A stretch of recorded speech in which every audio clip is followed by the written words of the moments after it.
Yeah. Yeah. In your house with O'Con. Hey, O'Con in your house. Hollywood in your house. Hypocrisy's head in the clouds. Curating all kind of loud. Wrestling in front of the crowds. Paragon's holding it down. Anybody can get it. Josh Joseph standing on his decisions. He is the voice. There is no choice. We as them boys in your house making wrestling noise. Moving fast just like cruiserweight action. And your house is the perfect distraction. Prophecy in your ears when you in traction. Get this work with some wrestling action. Smoke.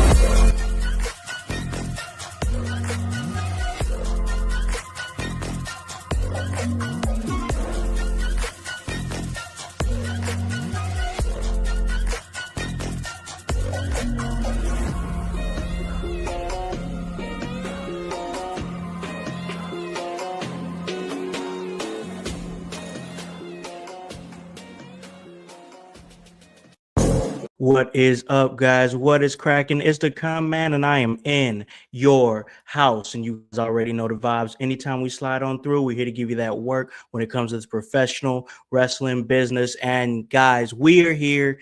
It is Wrestlemania weekend, and we are right in the thick of things, ladies and gentlemen, just coming off of night one. And what a night one that it was. And we're still have night two coming up tonight, and man, we had a big episode where we gave you guys our night one predictions on the Sunday house party. Had a great panel.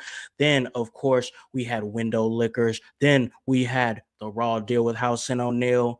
And now we are here on the Sunday house party. This is our first podcast since WrestleMania Night 1, and we will speculate on WrestleMania 2. All the things that went down, whether it be Jey Uso winning the World Heavyweight Championship, New Day getting another tag team title reign, and of course, everything that happened at the end of the night with Seth Rollins and Paul Heyman in the big triple threat match. That and a whole lot more to unpack. But before I do that, I got to bring on my great team here because, man, we got a panel here to talk all things Mania.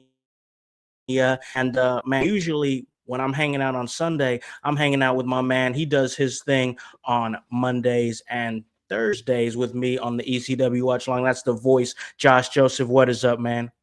How goes it, house? How goes it, household? Any grunts friends out there? Chaos Goblins? Anybody who is a part of the household? I'm happy to be here on night 2 of WrestleMania. Night 1 was a blast. Yes, we are now in the Yeet era, and kind of awesome. I mean, just Jay, you did your thing. Gunther, you did your thing and made Jay look main event.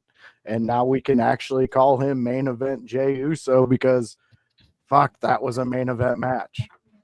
Yeah, he did his thing. We've been critical of him for a while. A lot of people have. And we're going to talk more about that, dig in a little bit more. But before we do that, I got to bring on the producer of the show, of course. That's Hypocrisy Jones. Mania Night 1, man. Where you at, bro? Yo. What is up out there, household? Yo, I am almost speechless from Mania Night 1. It was so exciting. So many good things happened. I'm so ready for tonight. I think tonight is going to be it. I think Night 1 gave me almost everything that I expected. Very, very good. Night 2 is going to blow my mind, blow the rest of our minds. I think I have really, really high expectations for tonight. Yeah, I think it's going to be really good. And we're going to dig into all that. I'm excited to talk about it. But Voice, man, I got to talk to you real quick, bro, because, you know, this whole week, we've been doing this big thing. You've been really helping curate this whole thing with Podmania and everything that's been going down with our podcast, man. So I'm gonna throw it to you, man, because we have a panel here of guests that we all collaborated for Podmania, and it's great. It's the Nick Club Wrestling Happy Hour and BC Wrestling Pod. But Voice, you know them, and I know you can give a better introduction to me. Why don't you go ahead and bring our guest on, bro? Well, I'm going to introduce the guy who brought this to our table and said, "Hey, I have an idea," because I've met him, I would say, 4 or 5 months ago. And we've been talking since then, and we've really kind of formulated a friendship, not only in wrestling, but just general talks. That's Nick Teodoro, and I hope I said that right, Nick. I'm from Indiana. Sometimes words are horrible That's for me, fair. I don't judge you for it. I don't judge you for it. but you were finally here on our show. So, man, tell the fans what this was about, who you brought with us, and what you're hoping for next year, real quick. Yeah, guys. Yeah, thanks for taking part in this Podmania crazy idea from the broken brilliance of Nick Teodoro here. But no, honestly, the idea behind it is right.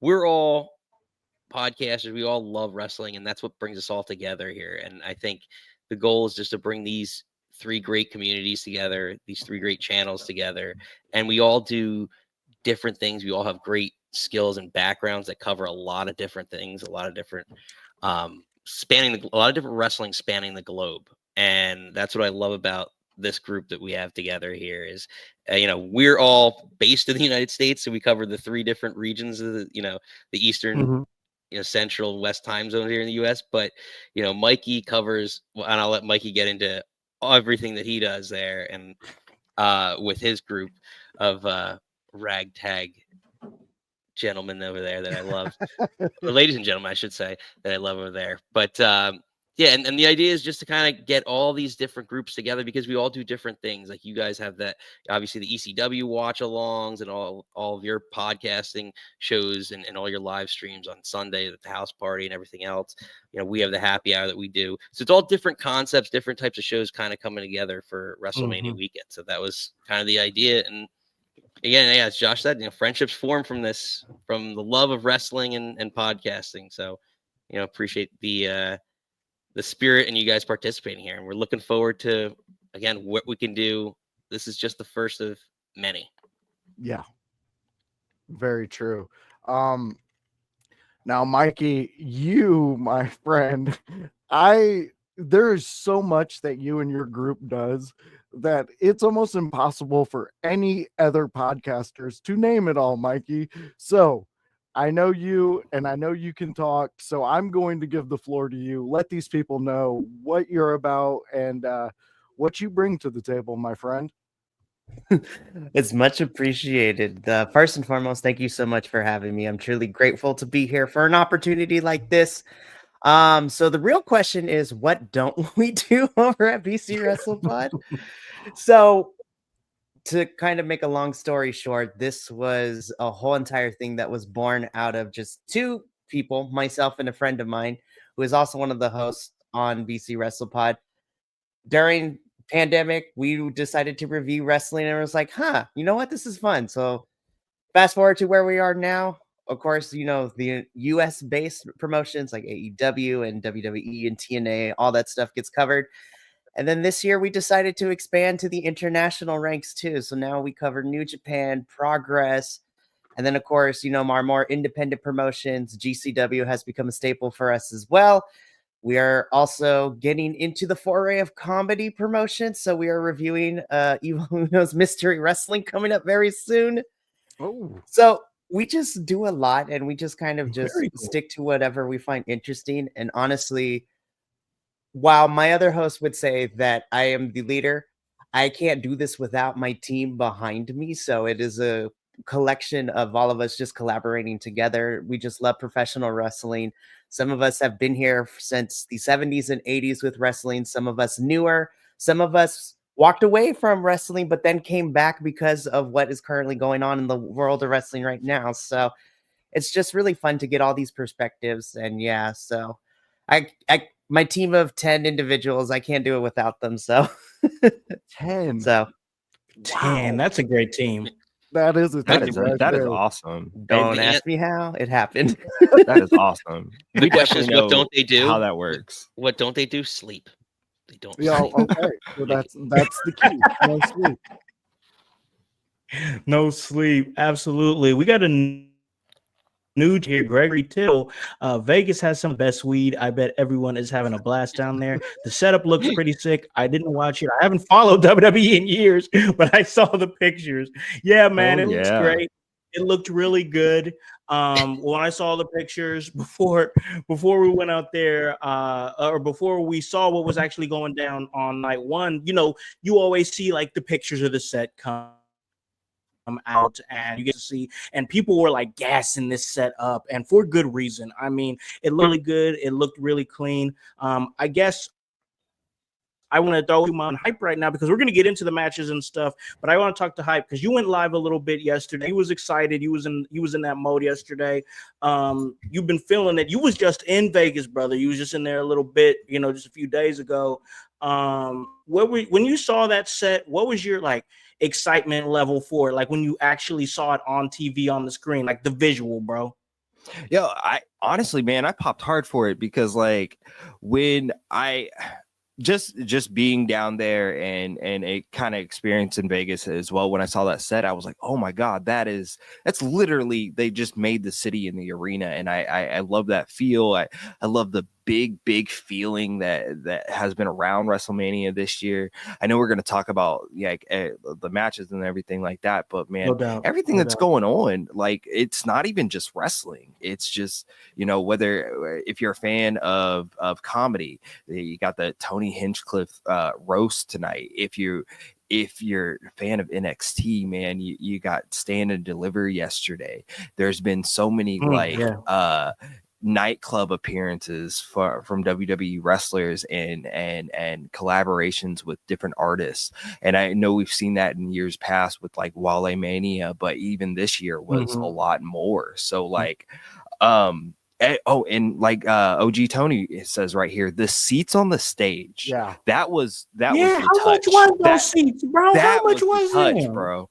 I don't know. Do y'all know if those were late additions or how that worked? I don't know, bro. That was insane that they put those seats right there. And why wouldn't you want those, especially when Seth comes out with that flamethrower and he's just shooting it and you're here the rest of the time. Come on, that's like wild. That was crazy. Absolutely amazing. It was a vibe. Yeah. It was an absolute vibe. Mikey, what was you thinking? I just want to get one of our guests here before we get to Nick, the stage, the vibe, because I don't know, I'm getting this air off you like you're a vibe guy, you know what I'm saying? Like move off of vibes, and I'm the same way. What was you thinking the vibe of that whole set, that stage? One of the things I love about, especially with Mania, the last couple of years, like maybe the last 5-6 years, is that I love that when they incorporate parts of like the city into the actual stage design. So of course, the stage design and the set in its entirety for Mania this year, because they're in Vegas, you have an homage to the giant hotel at the very top. And what I love is that when wrestlers make their entrances, you see like the elevators go down to the elevator of the lobby and the doors open. Like, I think it's the small touches like that. And even like when you have the screens hanging up from above the ramp showing, all the wrestlers that are involved in that night as playing cards, which is really fantastic. It's just subtle touches like that. So you're absolutely right. I'm a vibe guy. I love the stage design of the last current years. And of course, because of my hometown of the West Coast, I really love when WWE pays homages. Like 2 years ago when we were at SoFi in Los Angeles in Inglewood, it was the Hollywood Dream movie theaters. All the wrestlers were movie posters. They came out, in giant, like the proverbial red carpet with the digital ramp. Like, I love when you get to put the cities that you're into the set design. It's just it's a cool visual. Yeah. And it pays tribute to those fans in that city in a unique way that really it adds to your set. So it adds to the value of the whole event. So it's awesome. I loved the set. I think it's fantastic. I can't wait for tonight just to see the set again. It was awesome. No, it really was. It really was. Nick, what's some of your thoughts, man? Give us some of your thoughts on the visuals of WrestleMania 41 so far. No, I think Mikey, you made a great point, because I didn't think about the nuance to it in the sense of like the actual like the elevator entrance. Like Jade was the one I was thinking about the most, right? Like, but like in terms of the city, like everything now is personalization. It's a personalized touch to everywhere they go. Like when they came, I remember WrestleMania 29. I was at, right. They came here. It was all the backdrop, even though we're New Jersey. It was the backdrop of New York City. So they have that the skyline vibe. So I got the same kind of you expected that. I was surprised though, like of all the visuals, like if you guys have been to Vegas, like I think Jones, you said you've been out there, like the Bellagio is what they chose as the mainstay. I thought maybe like, and I was thinking about this, like the whatever it's called, I guess it's like that hotel with the Sphinx. Like I thought maybe using the Sphinx was more iconic for the set than the Bellagio, because like I don't know, like, and then like I'm thinking about it as you're talking about it now. I'm like, when I think of Las Vegas, like, what do you think of? Like when you think of certain cities, there's iconic buildings, there's iconic imagery, and like I don't know, like Vegas, I didn't really. I guess like you think of like obviously like the whole gambling. I get your point with like the cards and the decks, and that's a really nice touch. Like the visuals and the graphics, they'll always do that great. The stage setup, I was just surprised their choice, but maybe that is the most iconic building. If you polled 100 people, what would you say is the most iconic thing about Las Vegas? Like if you were going to go to Las Vegas for something, what are you going there? I mean, honestly, if you look at Vegas as a whole, it's constantly changing. They're constantly remodeling Vegas as a whole. Different historical. I mean, I think the last historical one they tore down was the Tropicana, and I mean that dates back to almost the start of Vegas. That's an iconic thing that was in a lot of movies too. So I would say the Vegas sign, because that's the one thing that never changes, is that welcome to Vegas sign.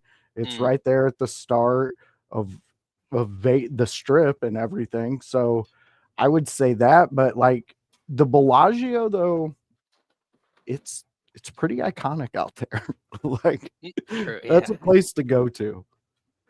I was getting ready to say, just from being there this past week, and it was my first time experience in Vegas and everything. And one thing that me and my wife did, is like we kind of explored all the different hotels and saw a little bit of everything, because I mean you have to, because there's so many different stores, there's so many different places to go within each individual hotel, that like you have to kind of take that all in. But I think I liked them basing it off the Bellagio. I think it is a kind of it's one of the more historic, long-standing hotels that have been there, much like the Caesar's Palace. What about the Paris? The Paris hotel. I was thinking about the Paris hotel. But I think if you look back to the last time WrestleMania was in Vegas, they did it basically based off of the Caesars experience, right? So maybe we'll see another one the next time. Sorry, my dog is being he's being a brat right now. Oh, but maybe next time they go to Vegas, which, man, I'm gonna be real with you. I hope, like, I want to see more Manias in Vegas, just based on the sole fact that, like, I think it's perfect there. Great smile. I want to see the dome. I think it's literally perfect there, with all the other accommodations that you can do and things that are going on. It's easy to get into. Yeah. All right, fellas. I mean, I thought the set was great, but we got a lot to get into. We have WrestleMania Night 1 to get into. Then we're gonna get some of your guys' Night 2 thoughts and predictions, whatever. We'll fire off on those, kind of spitball those real quick. But let's start talking about WrestleMania Night 1, because it was pretty much what everybody was reported. And there's Jey Uso and Gunther starting out the night, and it just felt good. It felt right. This match for me personally was the match that Jey Uso needed to have. It got to a point in the match, fellas, where I was like, has Jey Uso even thrown a super kick yet? Literally. He did. He was not spamming the super kick. It wasn't, five moves of doom, whatever you want to say about Jey Uso or whatever. He got into his bag. He pulled some stuff out, exactly what he needed to do. I wasn't in love with the finish with the Gunther tapping out so fast to the sleeper hold. It is what it is on that. I'm not gonna knock on that, because the most important part was the moment. And that was the moment after the match when Jimmy met Jay in the ring, and those real emotions and everything. We could sit up here and nitpick, whatever. That's just my mind. Sure will. I'm sure that's gonna happen. But at the end of the day, it was just good business. It was best for business for Jey Uso and 60,000 fans to be eating as he holds the World Heavyweight Championship. Thought it was a good vibe. I'm going to throw it over to Mikey here, get some of Mikey's thoughts on this match. Jey Uso, Gunther. Jey Uso, now World Heavyweight Champion. What was your thoughts on the match? So the match itself, I actually really enjoyed. I think that it was a perfect way to start off the night when you look at the entire night of what we got last night for night one.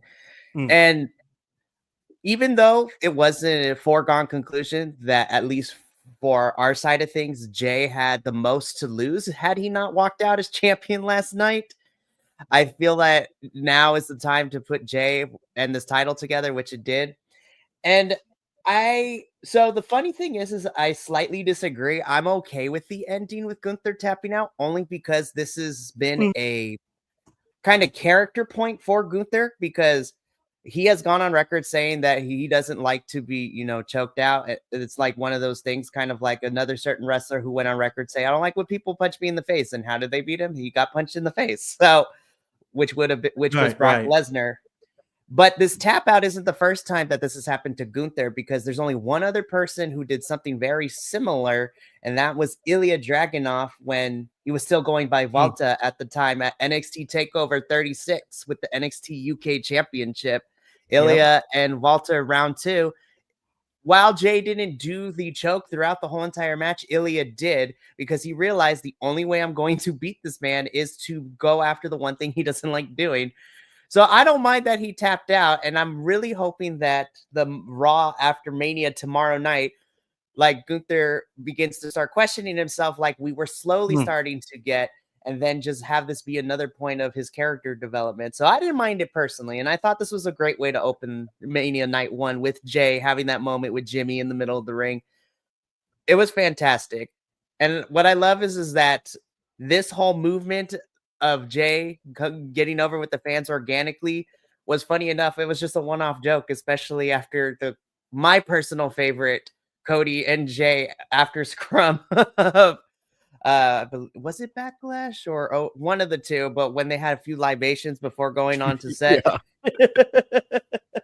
Oh, so Fastlane. The fact that it's Fastlane. The fact that it started I was as there a meme, for that. Yeah, that was awesome. Yeah, it started as a meme, but then it has become a movement to now see Jay in this position. It's been beautiful to watch over the last year and a half. Yeah.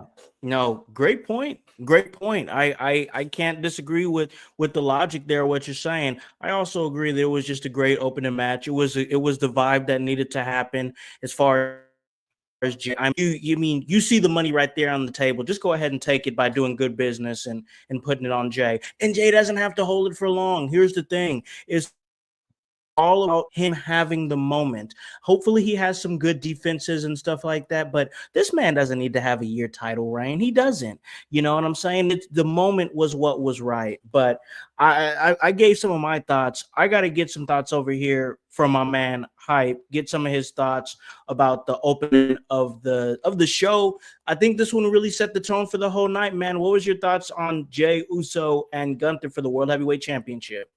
Yo, I love this match. I agree with Mikey here. I thought that the submission finish so unexpected, but then once it happened, I was like, oh, that makes the most sense. Like, I don't know. I didn't want to see Jay super kick the shit out of Gunther 17 times to get a pin. I think that because that's a little bit more predictable.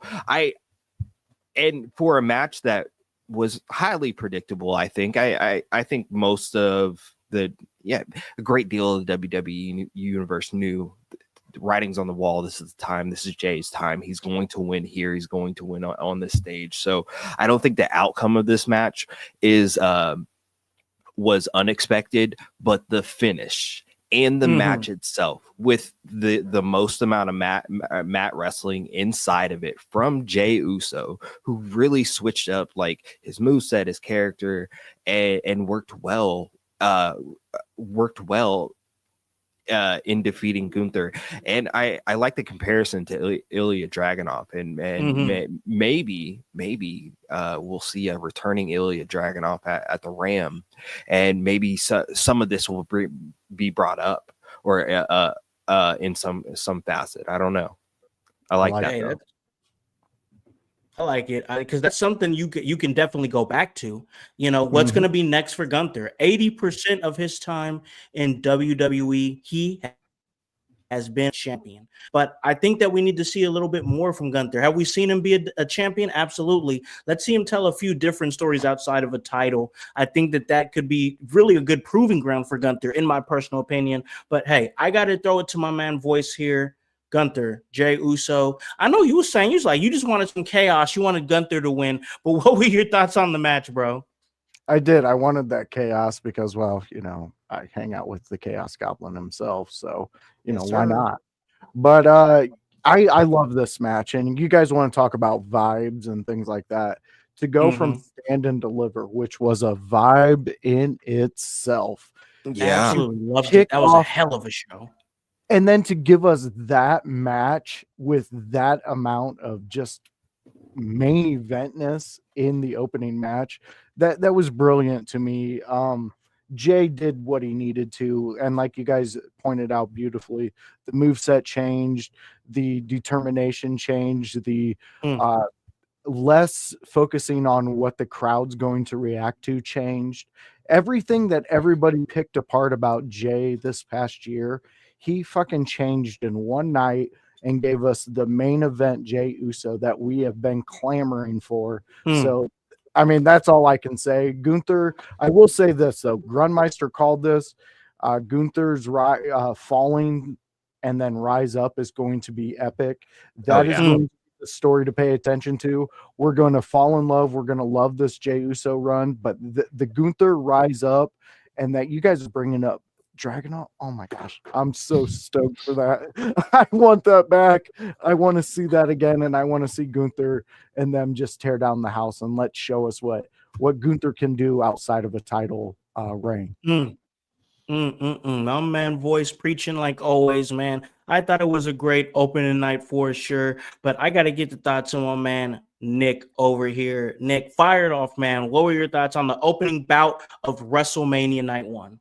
Yeah, I think we all generally have the same sentiments, right? It was an expected outcome that we all thought made sense, right? He deserves his title run, and the match exceeded my expectations. Like from what I was expecting them to do, I was like, oh, it'll be dull. You know, they had enough false finishes where I thought, oh yeah, Gunther could still pull this out, right? Like there's still that seeded doubt, and that you'd see that path, that storyline arc, and that path of him winning and Jay being like, all right, I could never win the big one.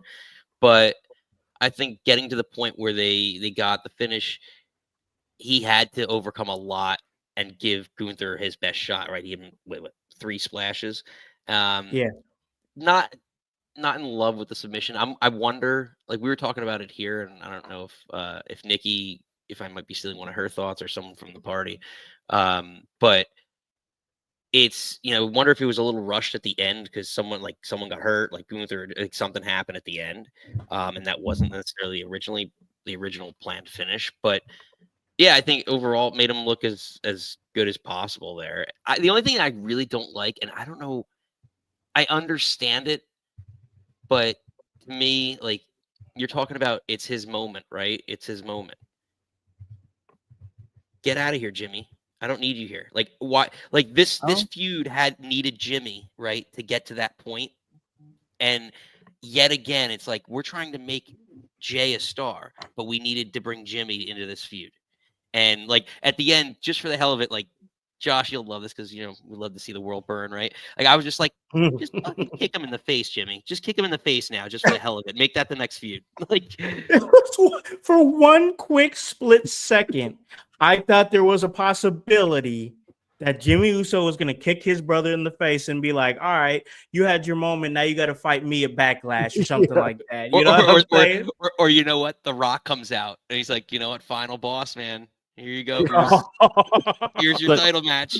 I know we're not there yet, but if we're talking about people that just came to the ring, let's talk about Haku real quick. I honestly wanted to see Haku take out Jacob. I just want to see it.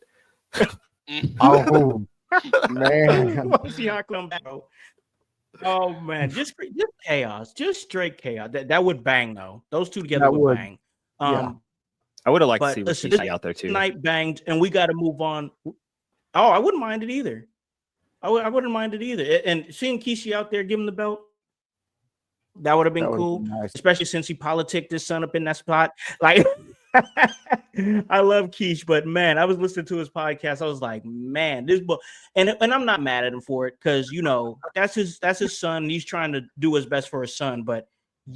He put him in that spot in a little bit, along with the work that Jey Uso put into it. But we do got to move on. We have to move on because we got a lot to cover. The New Day, they run off with the victory for the tag team championships. I think we all saw this coming. I mean, and here's the thing. I'm not going to sit up here and run down the match because I was watching the match and me and my son was watching. The match is good. The crowd is tired. They are not invested. You see a bunch of people in the background, walking across, trying to, wherever they can get a snack or something or head to the bathroom. Once again, match wasn't bad. This was most definitely what it intended to be, and that's the cool-off match. The New Day wins the tag team championships. I don't understand. I hope that the War Raiders got a good check for coming out in that Clash of Clans outfit that they came out in, because because here's the thing. When I think of WrestleMania and I think of like the entrances and everything, I think you're coming with it, right? You know what I'm saying? Like you're bringing out, this is the biggest show of the year. You're bringing out the best gear, what I'm saying, best everything.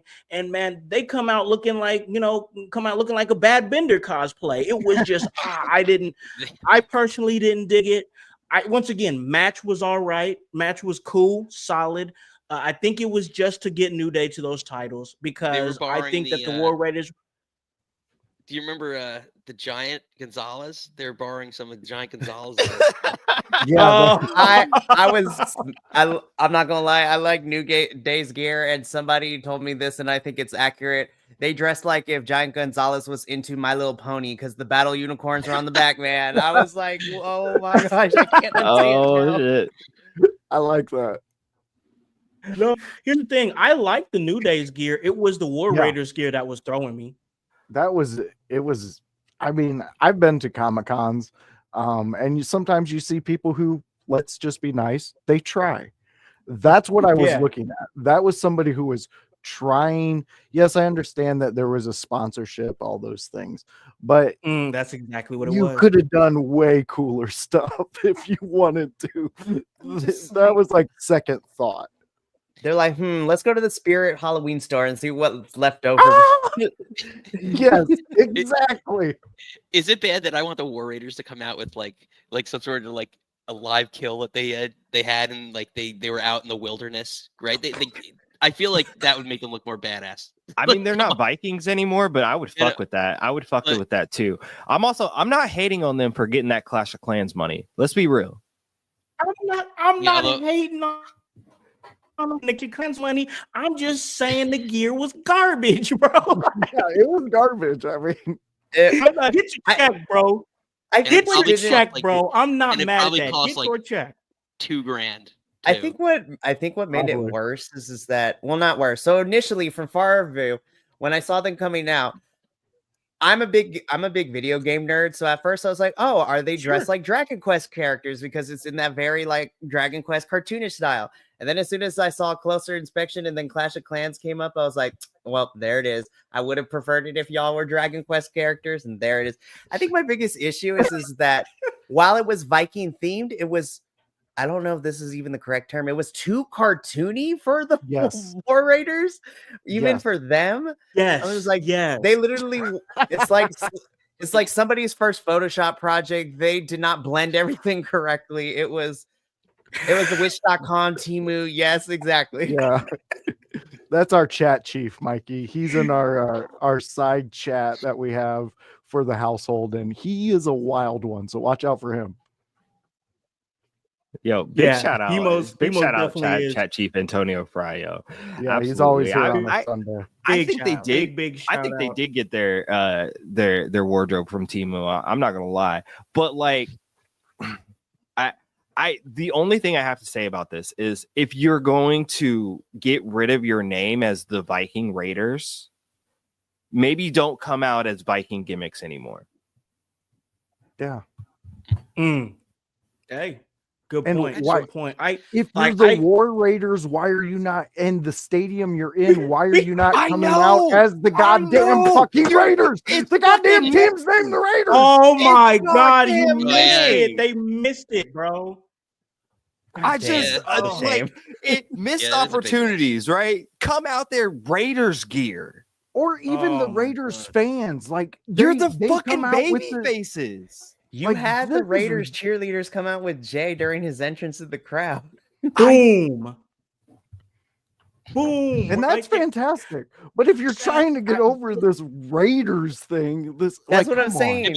To be fair though, no one chanted Raiders at them either during the match. So Right. that was an opportunity too for the crowd. Yeah, let me hang on real quick, because I want to talk about that real quick. What you just said. So, I think there was a moment when Ivar was in the match and he was trying to do his thing where they were like, I think it's like war, and like he tries to get him to say it, to get the crowd to say it, and like nobody said nothing. It was This this crowd was rough. in entire arena, and my son even said, it was like, man, I feel secondhand embarrassment for Ivar right now because he's trying to get the chant over, and the crowd was just like, no. Like it was, don't know once you. again, cool off match. Totally get it. Not a bad match. I'm not here to crap on the match because the match was good. It was what it needed to be. But energy is super important, and the energy wasn't there because, once again, crowd was tired. Yeah. It was rough for them. I'm gonna say something a little bit controversial that might get us in trouble, but Let's do it. Please. We love it. so Nick will know this because he pops in ever so often for our WWE review. I'm happy that New Day are champions. The match was exactly what it needed to be to get them to the titles. However, I feel that the wrong main roster tag team division was on the Mania show. We've been been saying arguing that here. this. We've been Well, arguing this and arguing this. Especially the go home SmackDown. Do you know how gas it would have been to have Bro. Profits, Motor City, and DIY in that TLC Come match on. at Mania? I'm like, Bro. listen, Come on. SmackDown's gonna be great this Friday, but that could have been on here, and it would give the Profits and WrestleMania moment, DIY. And you literally have, in my personal opinion, one of the better, well-rounded world tag teams in Motor City Machine Guns, who fought everybody and their mother across the world, now in WWE, veterans of the game. Like, those three would be gas. But no, we decided to give it to War Raiders and to New Day, who we got this match because they caused the DQ on Raw. The SmackDown Tag Team Division has been doing the work to bring back the tag teams and make them cool again. Like, even from the silliest tag teams in SmackDown, like Pretty Deadly, like the 5 tag teams, Los Garza, Pretty Deadly, DIY, Motor City Machine Guns, the Profits. Yes, the titles have changed hand a couple of times in the last 7 months, but that's what it's supposed to be. SmackDown's tag team division is super strong, and to not see any of them be rewarded with a WrestleMania match is kind of wild. And yeah, it's crazy. Yeah. I'm gonna just tag pass him you for this you. because man, all that Yeah. is gas. All that Yeah. is gas. Yes, Dude, I'm telling you, Jones, we got to tag that. You know, they're stop him when he's lying, fans. Anytime you want, just stop him when he's lying. Mikey, your head was just steaming. Is that why you have the blurred background? But here's the thing, though, because underneath the previous era, tag team wrestling was never taken seriously, and they weren't booked very, very well outside of like one or two. Now that we've rebuilt the tag teams to mean something and have tag team championships, we need to remind people that tag team matches at Mania can be amazing. And, with the people with Hunter and Triple H heading, with main roster and Shawn Michaels with. This is my thing. You can't have me losing my absolute mind with Fraxium versus Hank and Tank. Hank and Tank, of all people at Stand and Deliver, who were holding out on us, by the way. I was like, oh, you were waiting for Stand and Deliver to give me all this because I wasn't feeling this match until y'all busted out. And then you can't go from that to have this. And I'm like, I just feel so bad for everybody involved in this match. But again, SmackDown tag team match division should have been on Mania instead of the Raw tag team division. That is all I have to say. Thank you for coming to the TED Talk. Can I play devil's advocate real quick? Oh, go ahead.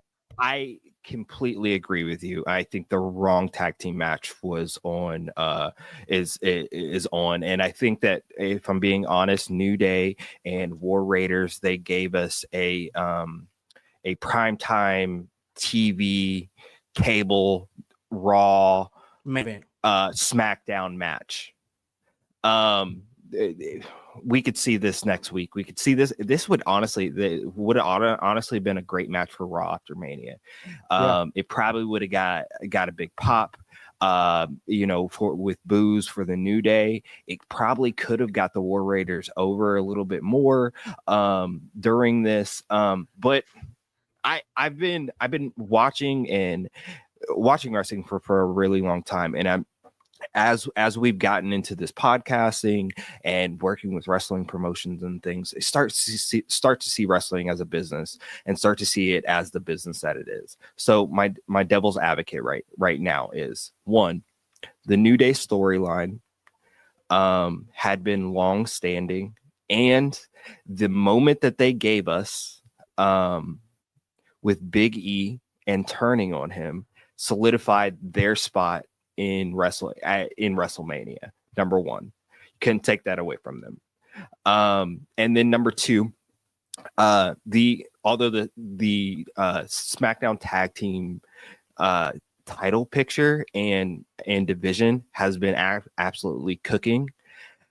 It's also had more peaks and valleys than they probably were comfortable with.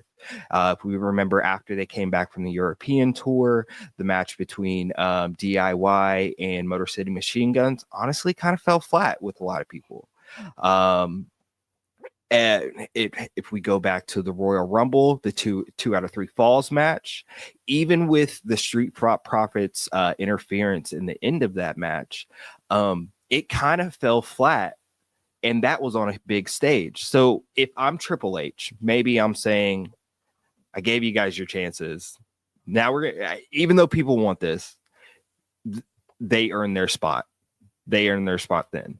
I don't know. You know what? Sense. You know what? I hear you. And I think you're making a good point. You're speaking from a business standpoint, and I respect it.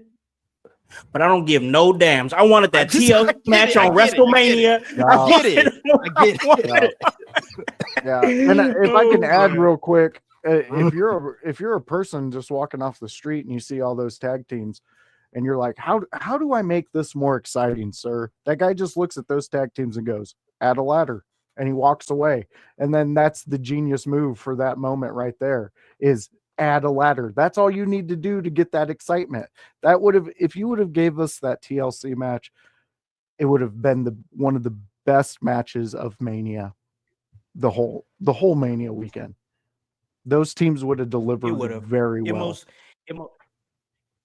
Oh yeah, they most definitely would have. But I mean, we got to move on. We got a lot of things to talk about, y'all, and I know that I know we got people that got stuff to do, getting ready for night 2, so I don't want to hold y'all too long. But I do want to talk about Jade Cargill versus Naomi, because Jade Cargill did exactly what she needed to do.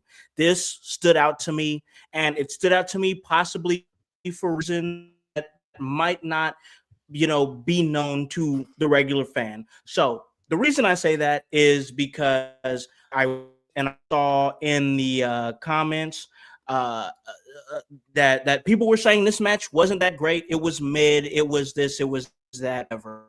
And when I look at it from a standpoint of a fan that's watching a match like this and it's going down on WrestleMania, I kind of get it.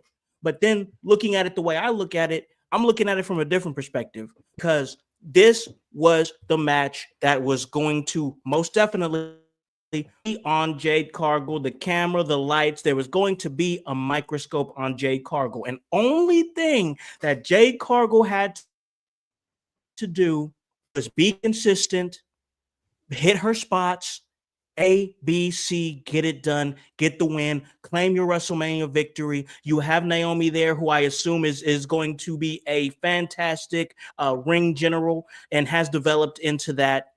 I mean, just real quick, to see everything that Naomi has turned into, from her time with the Funkadactyls to, her time with like Team Bad, then her, tag team championship run with Sasha Banks that led her release, and then her TNA run, and then coming back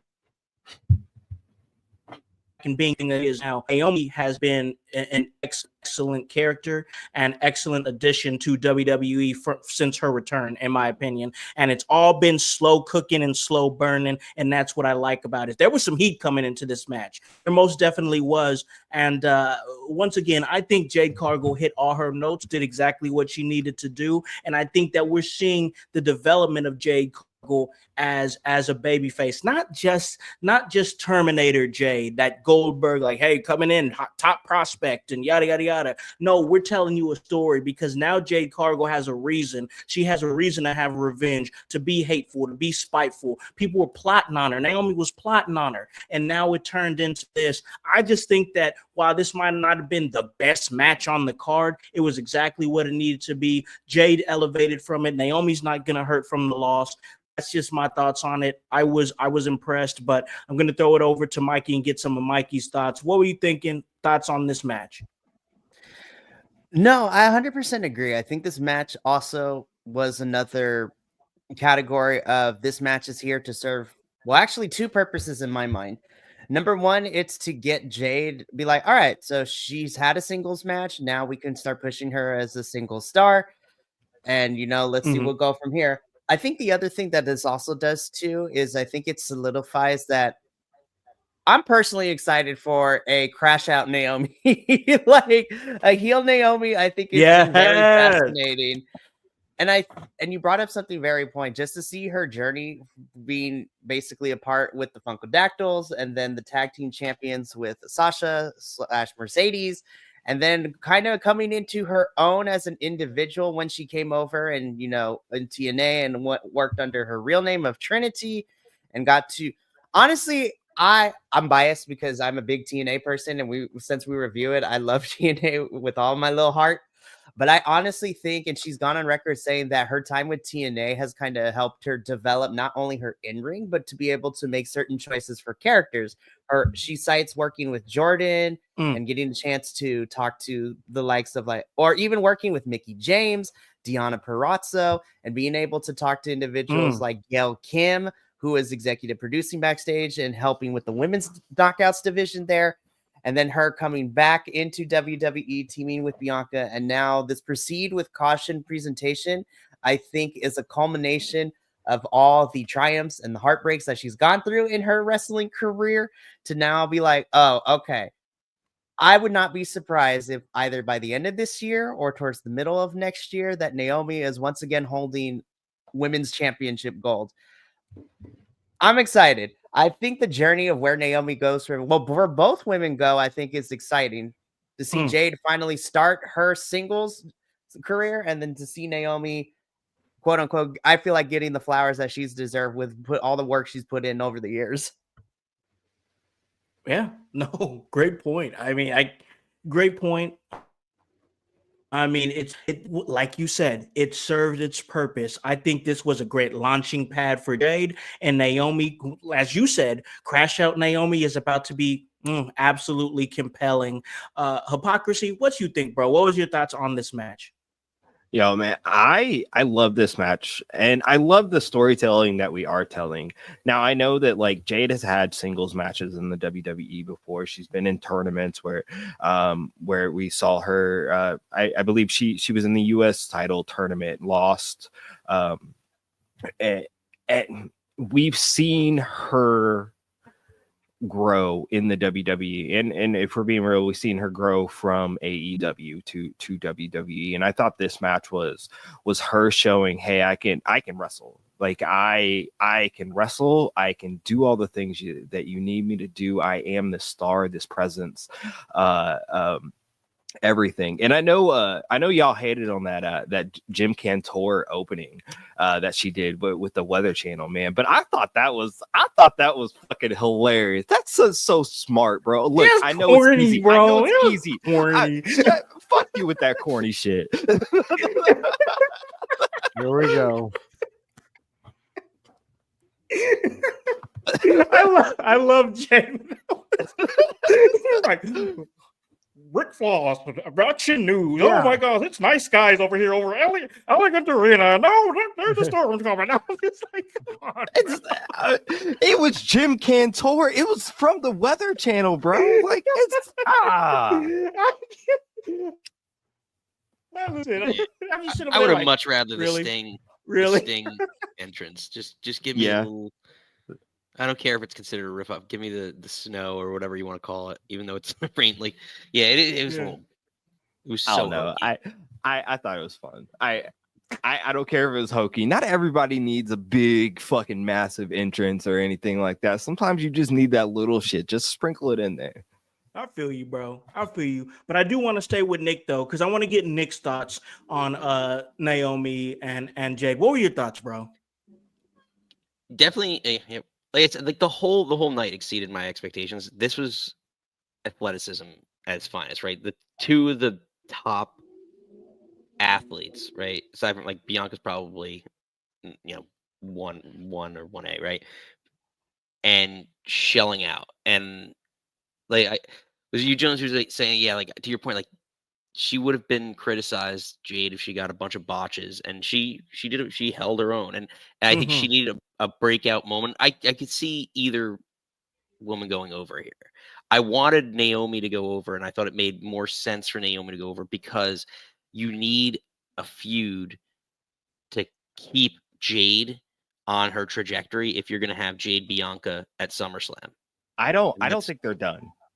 And I fully feel like Naomi is going to get a little bit of comeuppance, but I don't think they're done. This was a good match, but I think this was just a taste. But then she's already lost, right? So she lost on a big stage. So now you're gonna have her run it back, and like to get you to SummerSlam, which is where the Jade Bianca match needs to happen, right? It needs to happen at SummerSlam or WrestleMania. We're talking about a little bit more than 3 months, like closer to like 3.5 months. So you need someone in between there because a 2-month feud, I think, is really good for SummerSlam. You have a solid 2-month buildup for Jade Bianca will be great. So you need to find another month and a half. Now, vindictive Naomi. Are we set on we want Jade Bianca SummerSlam? Because I'm starting to feel I want big 3 triple threat where Naomi comes out on top. Me personally, I definitely think that you keep these 3 women together in some capacity, and you make you make them all clash with each other. It's everybody's fault. Everybody has an ego. This person did this person said this person, everything. I don't think the story is just Jade and Bianca, and I think Naomi is proving that. And I feel like you guys probably would have to agree a little bit because everybody's on this Naomi train because the character change in this has been I think it's been the catalyst to be like there's a lot more with this. Oh yeah. There's a lot of meat on the bone still, most certainly. I mean, to say that this is just, scratching the surface of what these three women can do, I would say that that's the truth. There's still a lot of that you can squeeze out of those three, a lot. So if they revisit each other at some point, and who knows, we might see it tonight. We could see Naomi show up tonight and do something, anything. Who knows? We'll get to that point once we fire off our predictions. But Voice, you are somebody who I know has been following Naomi. You've been following Jade. You're a fan of both of these women and everything that's happened. So I have to get your thoughts on this match. Yeah. Like you said, I am someone who follows both these women. I've even talked to Jade about softball. So, I mean, there's just things you love about wrestling because you're a fan and you see certain people get to certain heights and you're just so happy for them. That's where I'm at with these two. And I see where Nick's coming from, and Nick, here's the thing though. I want that to be a WrestleMania match when I finally get Jade versus Bianca, because I think that build is going to be epic, especially if we go with the idea of a female-led Nation of Domination. That gives Jade her what she has to battle against. And then ultimately, I really want her to fold into that group in somehow, some way. So, Josh, here's where you and I agree on this, because I like the female nation concept, right? Because you put Naomi, and I think this is the counterpoint to Jones's point, right? Like, if I get Naomi's on arguably the best run of her singles career, and she's standing out, I agree. But you put her in that group, you set that group up, she can then turn eventually as, there's always the 1A, right? Like the lieutenant that turns on the leader of the group, the Seth Rollins, whatever. So to become the leader, you can put her in that role to set up the Naomi Bianca match, right? And then you elevate also the two other women who I think is Meta 2 from NXT. I think that you put them into that group, and then you just by association into that storyline that extends out, and that's, to me, makes a lot of sense. So yeah, I would agree. Like, yeah, you do that. Yeah, you can extend it out to WrestleMania with a group like that and have Jade having to go through a group like that. But in the interim, if they're not building that group up, that this is my way of getting to SummerSlam is just giving Naomi the win. That's why. To me, and this is purely my observation, Jones, I know you had a conversation with me about this last night because I threw it out in our chat, but to me, they are building that. And most people aren't picking up on it. There's Easter eggs being dropped right now. And last night was one big one of them, in my opinion. WWE Shop did a commercial where it showed the heels and people that were expecting to possibly turn heels. There was Bianca, and I don't know what rabbit holes you guys are in the internet, but I've been down a couple of them where Tiffy Time being a heel would hit so hard for a lot of people. And she was also in that commercial. The commercial was all dark, all mysterious. It was villainous music playing. At the very end, they showed the ultimate heels of right now, Liv and Dom. So, and here's why I'm saying it's an Easter egg, because why would you have Tiffy or Bianca in that commercial designed that way? We're in an age where Triple H he's letting anything that sticks to the wall is a possibility, and he's going to try. And I think that's what we're getting here.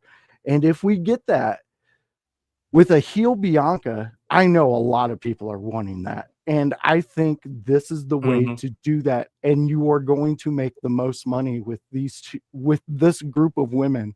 And I like how you brought in Meta. That it's just going to hit so hard. It's going to be fantastic. And you know what? Why not throw in like someone like, I don't know. I really don't know, because you could throw in a wild card like Michin, throw her in there. That would be a fun little addition to a group like that. It would give Michin something to do. It would give Michin something to do. Why not Zoe? Throw her in. Have her be like, Zoe's also a good thought. That's how you protect her, because she's not great on the mic. And guys, don't forget, well, I mean, they're on SmackDown. Right? You still have Chelsea Green's group, right? Like that's a faction already on SmackDown. So like the precedent has been set that you can still have this female-led faction. Like I always remember even that short-lived run that the Riot Squad had. Like you could still have factions, female-led factions of 3 or 4 or 5 women. They could be really effective. But this faction that we're envisioning is something that is more powerful than the all women factions being led right now. What we're envisioning is like a dominant group. I mean, the Nation of Domination was that. They were the dominant men of that era who were just taking what they wanted. And the group built around them through Farouk was fucking amazing. I mean, that's how we got The Rock. That's how The Rock developed his skills and sharpened them. It's the hurt business. You're creating the modern day female hurt business with that. And I think the interesting component of, and this is why I like Meta 2 joining up with it, is like that 2-week period that they were called up to SmackDown.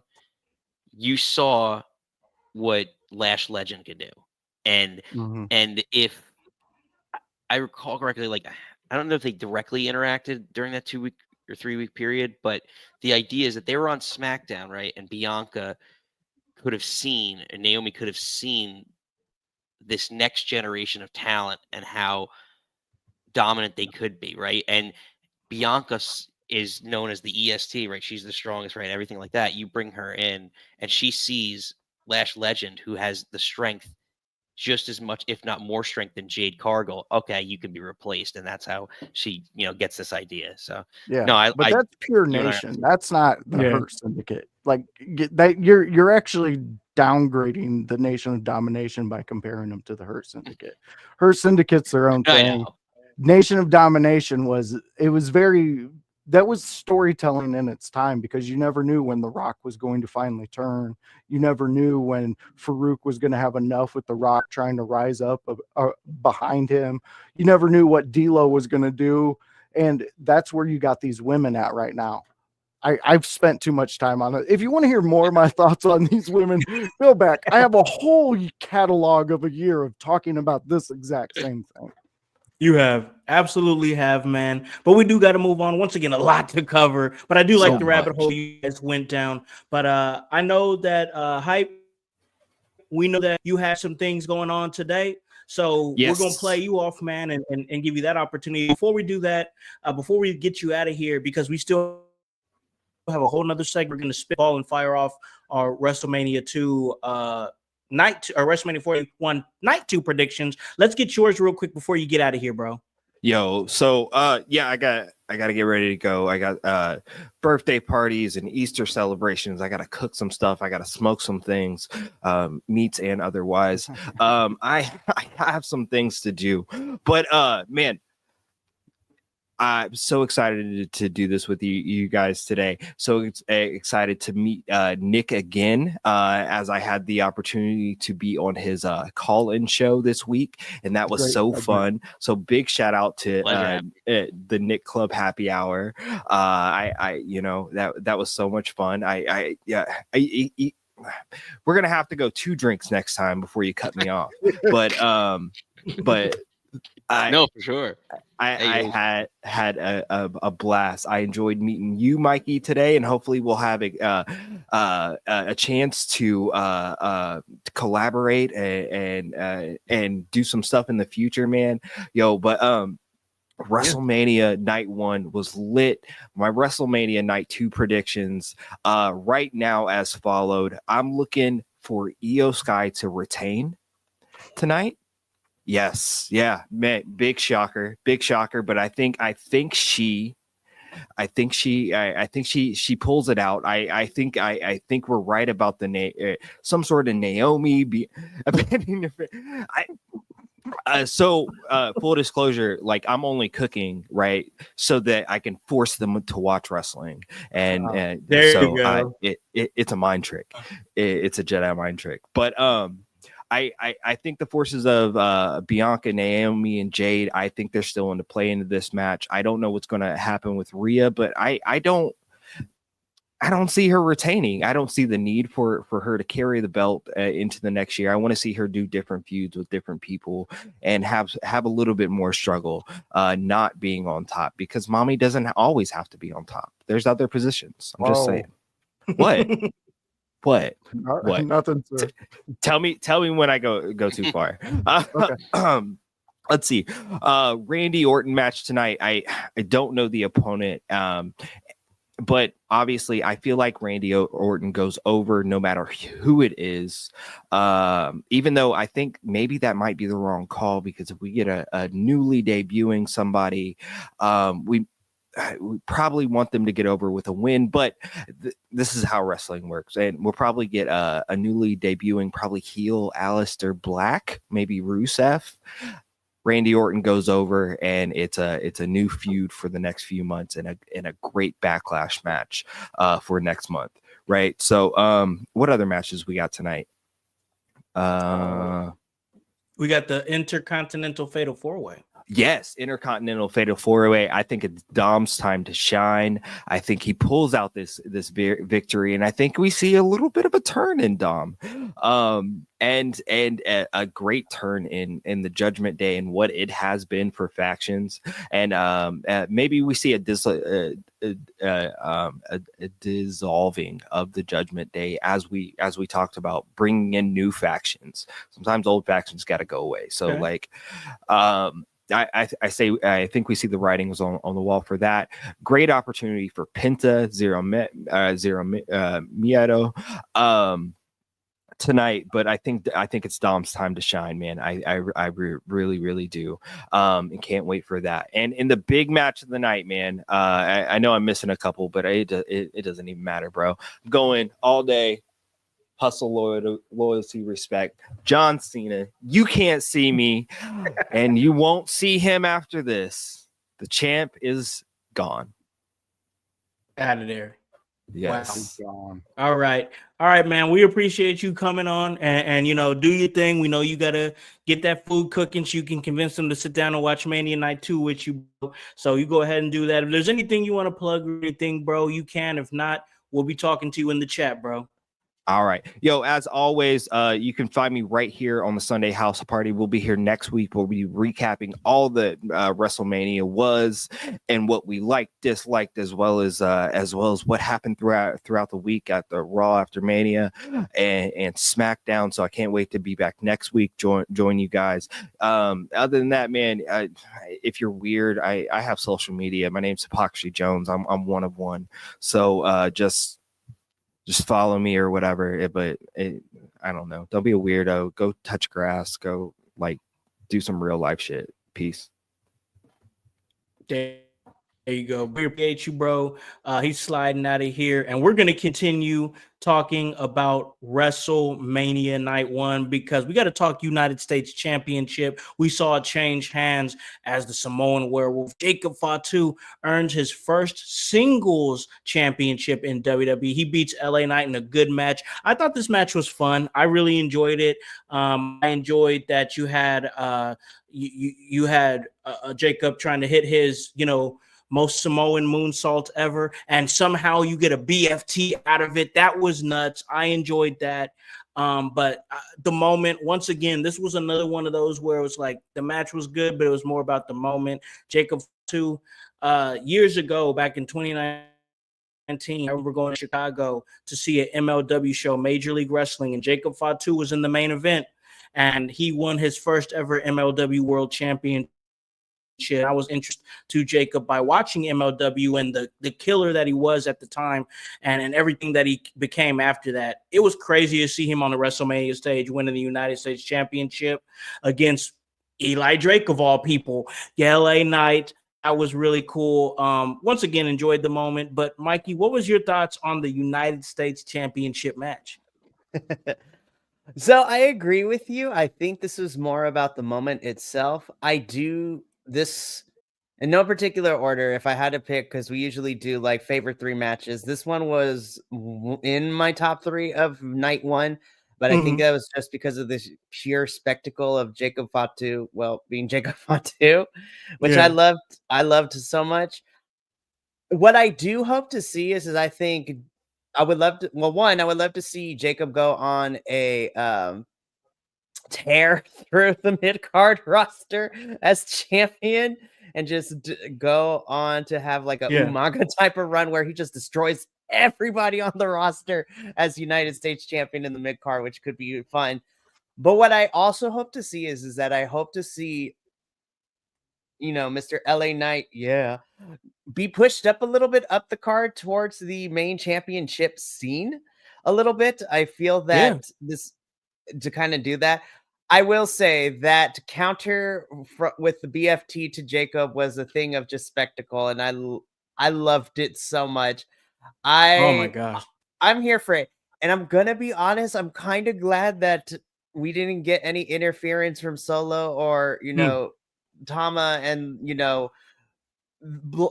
2.0, Timu Bloodline, whatever you want to call them.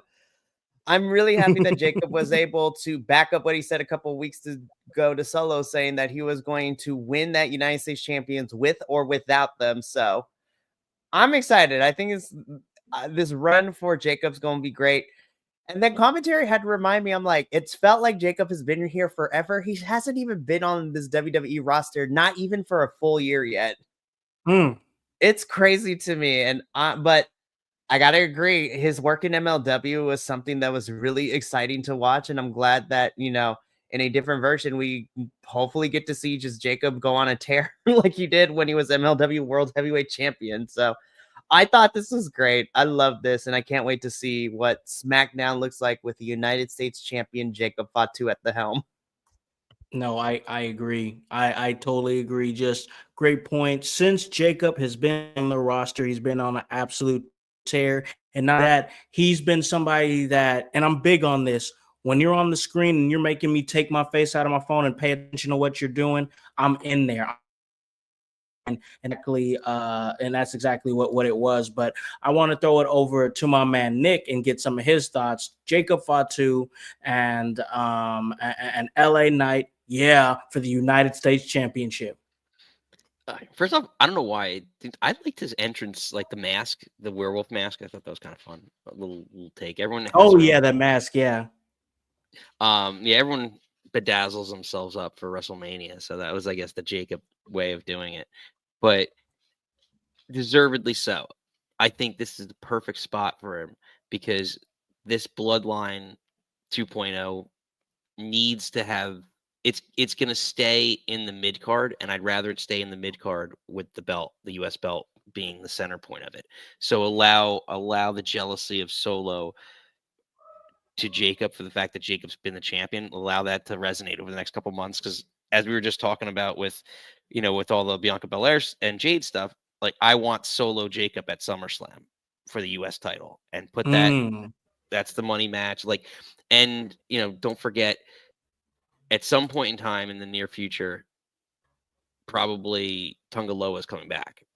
So you're going to add that into the story, into that whole Bloodline storyline. So does Jacob become a face in that? Does Solo become a face? Where does he come? Like, there's also the possibility of, and actually, now that I'm thinking about this right now, Mikey, I know you're going to correct me if I'm wrong. Hikuleo is also Haku's son, correct? Thinking, brain is processing. I'm gonna say yes for now. I'm gonna say I know the Gorillas of Death. Hikuleo, right? I think that's why it's so he's the other one of Haku's sons. So we just saw Haku show up last night.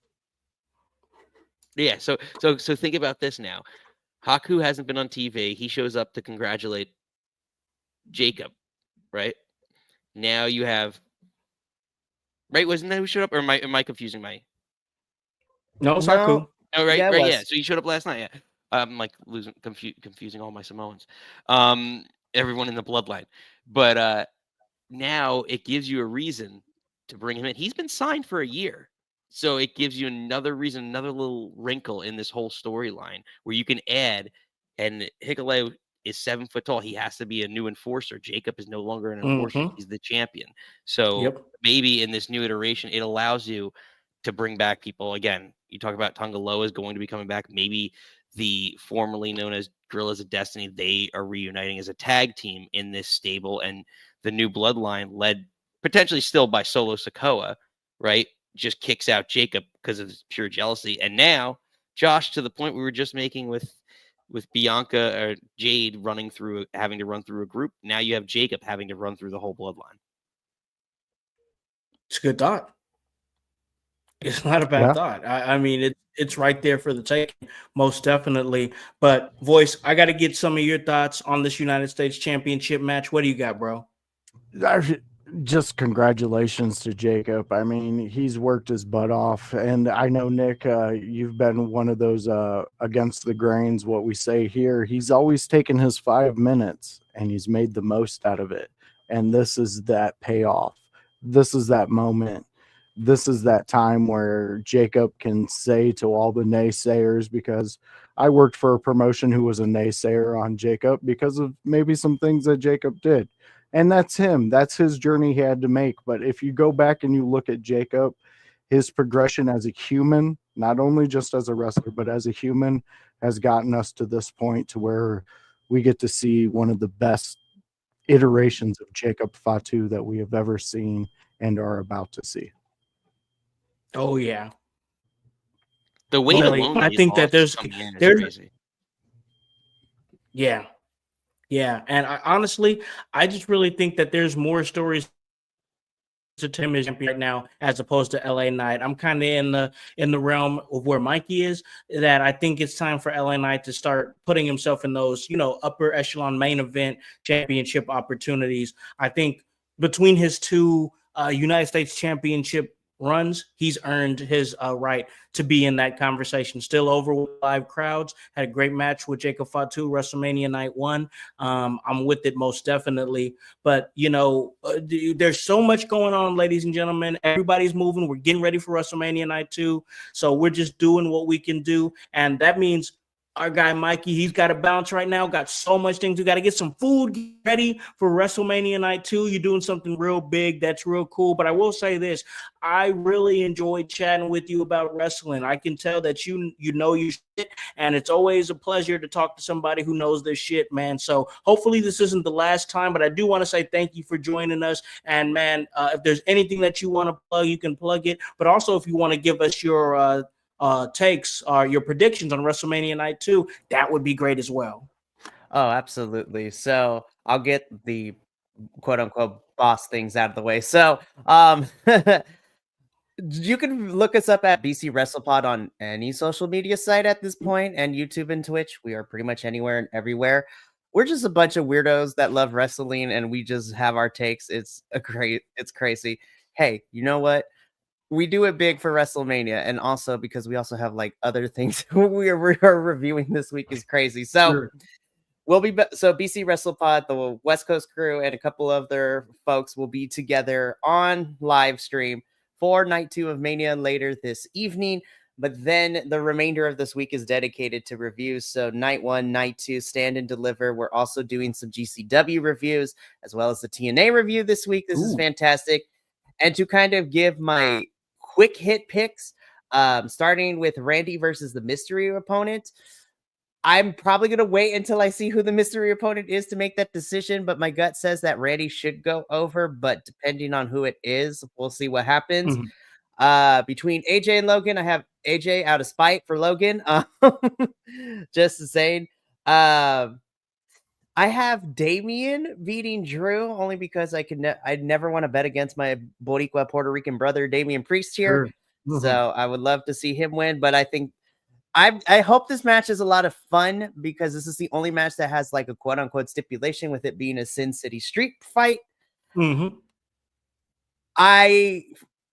I'm so mad that all the women in the tag team championship match got thrown this match literally last minute, but I have Liv and Raquel. To me, it doesn't matter who Lyra finds because ultimately I think whoever Lyra finds is going to set up her next feud for the Intercontinental Championship, honestly. And I know, the biggest rumor is it might be Becky. If it's Becky, cool. If it's not, but I think Lyra is not walking out as a double champ. In that fatal four-way, as much as I would love to see my boy Penta walk out, I'm actually have Dominic walking out as Intercontinental Champion. And I think for the Nostradamus pick, I think Dominic wins by pinning Finn Balor in this match. I think that's where the true breakup begins. Dominic pinning Finn, because Braun doesn't need to be pinned. I'm thinking of like a booking standpoint. If Braun loses, but he doesn't get pinned, it still protects him. Penta, while I have seen crazier things happen, I don't think they would give him the title, though that title run would be fantastic. But I feel that Dom has earned his keeps, and I think that it is time for him to give him the Intercontinental Championship and have a run with a main roster championship, because I did like him when he was North American Championship for NXT for a little bit. And I think that run was great, despite everything being plagued with injuries and things like that and people getting released. So I think Dominic walks out as champion and he pins Finn as like my big secondary Nostradamus, like, oh my gosh, moment pick where the true breakup happens. I have my girl Io retaining. I don't want to see her lose this championship yet. And I think because, again, it's the same kind of effect that Jay has gotten because she is so organically over with the crowd and the fans.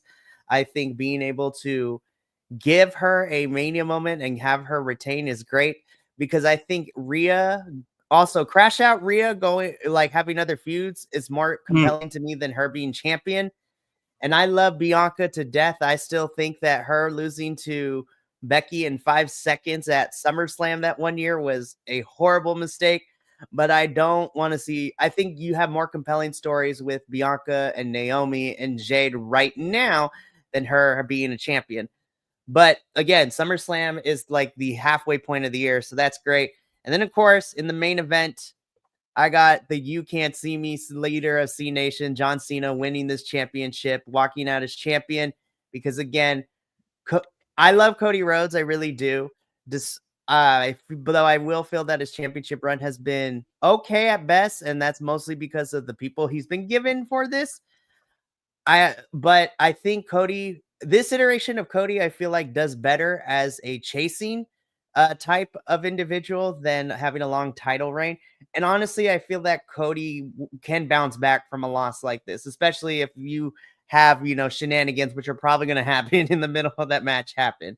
So, but yeah, those are my picks. And last thing, I appreciate being a part of this. It's been so much fun for me and my crew. And yeah, it's just fun talking to other wrestling fans who also know their shit and love wrestling as much as everybody else does. It's fantastic. So I'm very grateful and I feel very blessed to be here. So thank you all for having me. Man, Mikey, you're a treat because thank you. Yeah, and here's the thing: you, what you just finished saying, that you're a household member for life, because we've been preaching exactly what you just said. So come anytime you got any projects going on, let us know. We will promote the hell out of you. You're a sweet soul, my friend. Thank you for being here, Mikey. Much appreciated. I love you guys. Thank you so much. Cheers, Mikey. Catch you later. No problem. Peace Later, out, y'all. That was Mikey. Great addition. This is, once again, just another great episode, but this episode is trucking along. And I just want to come out real quick and say to Hype, to Mikey, to Voice, to Nick, appreciate you guys for making time to do this, because this is a big weekend for all of us. I know everybody has stuff to do. We all want to get ready for the night. So I'm not going to keep you guys too much longer. I just want to get some of your guys' thoughts on a few more matches. Then we'll fire off these predictions so everybody can get their night going. We see you, Bruzy. We appreciate you coming in and chatting with us real quick. We got a little bit more to go because we have to move on, and we got to talk about El Grande Americano, who scored a grande victory against the debuting Rey Fenix. Rey Fenix making his WrestleMania debut. That is, to me, this was a fun match. I enjoyed it. I think that with our man Hype, who was over there in the chat just now, I think he had some low X for this match. For me personally, switching out and putting Rey Fenix in there added a little bit more heat to it. I think I was a little bit more excited to see Rey Fenix in WrestleMania than Rey Mysterio, respectfully. I mean that respectfully. I love Rey Mysterio. I think that putting Rey Fenix in that spot was a little bit better, though. Once again, I the match. I'm not mad at the fact that El Grande Americano won because I think that possibly he was possibly going to win anyway, whether it had been Rey Mysterio or Rey Fenix. So I think that that's exactly where they were going. But the victory for Rey Fenix is that he was there. That was where he won. He just showed up just a few weeks ago, and this man already had a WrestleMania match. He didn't need the victory that bad. The moment was exactly what he needed. He got it.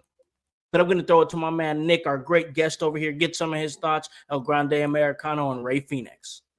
Yeah, I get your point. Like, it sucks because it's a WrestleMania debut for Phoenix, and if you're gonna, the injury to Mysterio, like, Nikki and I were saying, don't put him in the match the night before WrestleMania, because I think if Mysterio's in this match, El Grande Americano was going over regardless, right? That was kind of more of a given to me. Interesting with the purchase of AAA that they put over. As Antonio said, like, as they put over, Gable, or excuse me, El Grande Americano, not the same person, but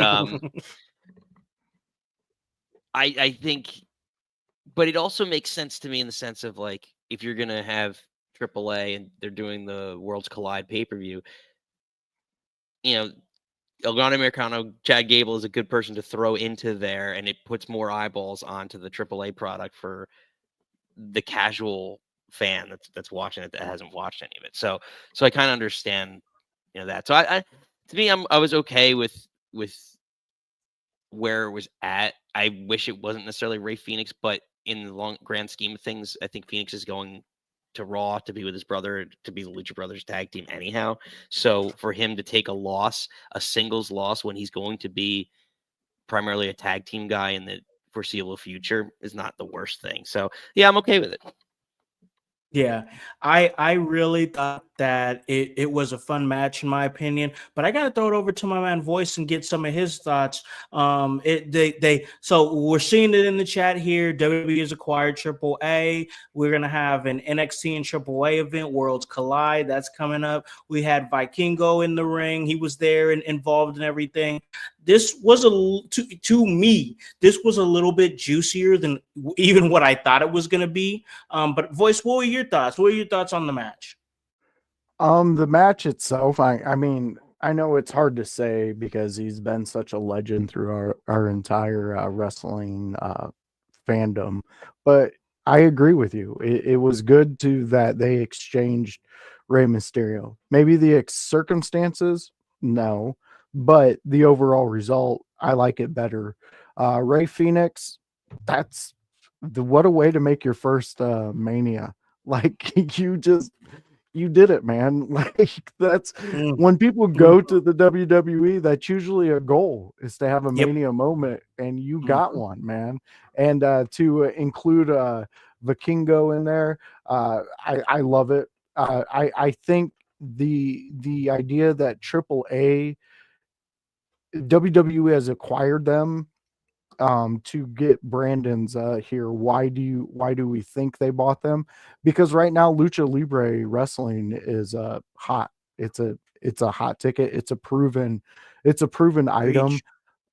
These young men and women that are associated with this style of wrestling, they do things for fans that your average wrestler doesn't. They understand that connection way quicker than your average fan. I mean, just watch LFG. They're having to be told time and time again, you don't have to tell a lucha wrestler that. They know. Even if they're not over with the fans, they know how to get at the fans. And that's what I appreciate. That's what I love about wrestling because of that. I think we're going to have exactly right here. And this is why they did it when they did it, because the Americano gimmick is going over, and you can strike with the irons hot at Worlds Collide, and WWE's now in the talks of that. So that is working for everybody associated with wrestling, and overall it's benefiting WWE the most, and us fans too. I mean, we get to watch this shit. So why not dive in? Yeah. Most definitely. You got Bruzy in the chat here. He's saying that Lucha Libre is huge right now. The fact that they have El Grande Americano is huge. Most definitely. They're entering a interesting with, and I'm excited to see where it continues. I feel like they could have cut the legs off of it at WrestleMania. Ray Phoenix could have won, and they could have unmasked El Grande Americano, and it would have been done. It would have been done right there. But I think we're continuing it, and I like where it's going, especially with this acquisition of Triple A. Love it. But we got to move on because is as much as we have the main event that we got to talk about, we have to talk about the Women's World Heavyweight Championship match, Tiffany versus Charlotte Flair. We've been talking about this match for weeks, and not always in the most positive of light. In fact, the truth of the matter, most of the time, we've been talking about this feud in a negative light. But I will say this, the match banged. It was a really good match. And I think that Charlotte did good business. I think Charlotte did exactly what she needed to do. I have been critical of Charlotte. Voice, you've been critical of Charlotte. We've had guests on this show that have been critical of Charlotte. It's just this is where we are. The facts are right there. The writing is on the wall that she has not acted like a professional. That's just what it is. This match right here, this is the Charlotte Flair that we know. This is with everything we know who Charlotte Flair is as a person, and I'm a firm believer that when somebody shows you who they are, you gotta believe them. They're telling you exactly who they are. We got no reason to think that Charlotte Flair is anybody other than who we know that she is. There's no reason to think of her in any other way. But we've had viewers in the chat. Thank you, Bruzy. Absolutely. But the fact of the matter is, she delivered. She put her shoulders on the mat. She did good business, and that match was good. It just was. And I forget who it was on the team here that was saying this feud has been this and that, but the match is still gonna bang. I might have been Voice. It might have been Voice who said it, but I'll throw it over to Voice right now because I've said what I had to say. And Voice, you've been everywhere with this feud, everywhere, bro. What were your thoughts on the match? The match itself was great. It's exactly what we wanted out of Charlotte, out of Tiffy. Um, I want to talk about the last image we seen of Charlotte in the ring on her back, and just it kind of seems like maybe the air, she was able to breathe again. I don't know. That's just what I got from her. She didn't seem upset. She didn't seem anything. She played the moment. She showed up. She was a professional about it. The match was hard hitting. These two did not hold back. They definitely gave the fans the energy that this match deserved. Tiffy's entrance, the Barbie doll idea that she had back in NXT finally coming to fruition and being put on the grandest stage of them all. Fantastic. I would say, though, that a heel turn here for Tiffy would do Charlotte wonders if she's staying. Because if Tiffy goes on a tirade every night where we hear how she took down Charlotte Flair and she beat her down, and Charlotte Flair, I don't know, kind of plays to the human emotion of her world is crumbling, things aren't happening, plays into that, you might get some fans that go on a sympathetic run for Charlotte Flair, which brings her back. You could do this up until next Mania and have a banger rematch. I'm just saying that's what I do. I talk on these things. It's an idea. But overall, great match. Yeah, I enjoyed the match. I was really happy to see them pull together and actually put out a WrestleMania quality product. But I got to get some thoughts from our man Nick here. What were your thoughts on what was essentially basically like the co-main event, Charlotte Flair and Tiffany Stratton? Yeah, so solid match. Again, they're both top. I mean, Charlotte's, again, say what you will about her, going to be one of the best to ever do it, right? Females never do it. So, and Tiffany's an up and comer and probably a star, a future star for the next like 5 years for the company at least. So, the thing that's interesting is I mean, Brizzy put it in the chat that Tiffy chipped her tooth. She did. I think this is her Becky Lynch moment, Mm. and this is going to get her to a whole. Ooh. We talk about 2 weeks ago when they had that off-script promo about the Kaiser DMs and all that crap, right? Like, and how that Yeah. ignited this feud. Now, worked or not, she's going to have so much more street cred after this match than just the victory, because now she has a victory and now she's got, a scar, a battle scar, so to speak, from it that Yep. legitimizes her to a whole other level than just being a champion who won at WrestleMania, a new champion. So, I Be think it Benoit went and over. keep it. Yeah, like it's just like it went over better than I think they could have ever imagined. Mm. When you look at this 3 weeks ago, you're saying to where it's come, it's like night and day. I mean, it's not by Exactly. any stretch like the greatest feud of all time, or anything, any of that. But like, it went from what could have been, absolutely a D, D Yeah. to definitely like a solid B, maybe even B plus, like even with the match and everything else. So, Yeah. it lived up to the hype at the end of the day. Yeah. Agreed. Yeah, no, I agree. I agree, bro. I really do. I think that, and I really like what Voice said. As far as like the exhale from Charlotte Flair, and like, all right, I got to that point. I'm there. You know what I'm saying? Like, once again, I'm gonna say this, and I'm gonna say it, and I don't care, because I know with how Charlotte is and everything, and the background that she's from, her being a wrestling nepo baby, it's cool to hate Charlotte Flair. I get it, totally get it. I'm just gonna say, I hope she's all right. That's all. I will leave it at that. I hope she's all right. Take the time you need. Take the time that you need, and even if this is it, know what I'm saying? Which I don't think it is for Charlotte Flair, but if it was, at least you can go out knowing like, hey, I put myself first before I died in this ring, which is, I think a lot that he could say. So it's sometimes you gotta understand when maybe that's it for you, and once again, not saying that's it for Charlotte. I'm just saying, if this is what she's going to continue to do, I just hope she gets herself in the right mental state to where we can see a better version of Charlotte, not just her killing it in the ring, because we know she can, but also just her to develop into a better character that people are going to be compelled with. And hey, speaking of compelling characters, we got to get into quick and talk about it. This triple match was CM and Roman Reigns and Seth Rollins. And man, for me personally, if you're asking me, this was match of the night. It is.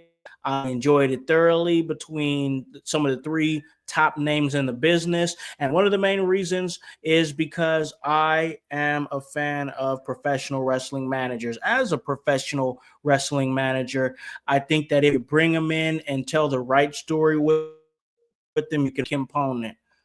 What you saw with Paul Heyman is exactly why Paul Heyman is a main event player, behind the scenes, as the right hand man, as the tribal chief's man, as CM Punk's best friend in the world, as the advocate to Brock Lesnar. This is why he's here, because he's somebody who understands the story and understands the assignment. This match was great, and I'm sure you guys are going to break it down and talk about it. For me, it was the ending. It was everything. We all kind of saw the writing on the wall from all the story they were telling, the breadcrumbs they're leaving, with Seth Rollins not stomping Paul Heyman and saying that he owes him a favor, with him seeing Paul Heyman's catchphrase at the end of his promo on SmackDown. Yes.